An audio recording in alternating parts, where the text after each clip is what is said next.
Hello everyone, welcome to my another mini blog. তো আজকের ব্লগটা শুরু করছি বিকেল থেকে। তো বিকেলে কিন্তু অনেকগুলো পার্সেল চলে এসেছিলো আমার। 3টে পার্সেল খুলতে না খুলতে আরও 2খানা চলে এসেছিলো। তো সেগুলো আনবক্সিং করার পরে আম মেখে রেখেছিলাম, সেটাই খেলাম।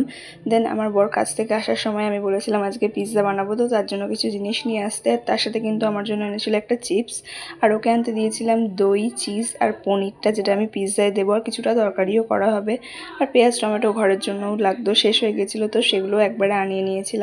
এদিকে আমার পিৎজার ডোটা রেডি করে বেলে আমি তার উপরে দিয়ে দিয়েছিলাম শেজওয়ান সস আর টমেটো কেচাপ। আর এখানে টপিংসগুলো আমি কেটে নিয়েছিলাম খুব সুন্দর করে, পেঁয়াজ টমেটো আর ছোটো ছোটো করে পনিরটাও কেটে নিয়েছিলাম। এরপরে বাকি ছিল শুধু চিজটা দেওয়া। তো ছোট্ট চিজটা পুরোটাই আমি গ্রেট করে দিয়ে দিয়েছিলাম, যেখানে যেখানে ফাঁকা ছিল পুরোটা ফিল করে দিয়েছিলাম। দেন 20 থেকে 30 মিনিট স্টিমে দিয়ে রেখেছিলাম। আর কত সুন্দর রেডি হয়ে গেছিলো পিৎজা। আমি এটা ফার্স্ট টাইম বানিয়েছিলাম, এতটা পারফেক্ট হবে আমি ভাবতেও পারিনি। খুব সুন্দর হয়েছিল। প্লেটটায় যেহেতু আমি অয়েল ব্রাশ করে নিয়েছিলাম, তাই পিৎজাটা কিন্তু খুব ইজিলি উঠে যাচ্ছিল। বাট পিৎজাটা আমি কাটতে পারিনি, কারণ সাইডে যে রোল করে দিয়েছিলাম সেই জায়গাটা ক্রাঞ্চি হয়ে গেছিলো, তো কাটা যাচ্ছিল না। এভাবে ভেঙে ভেঙেই খেয়েছিলাম।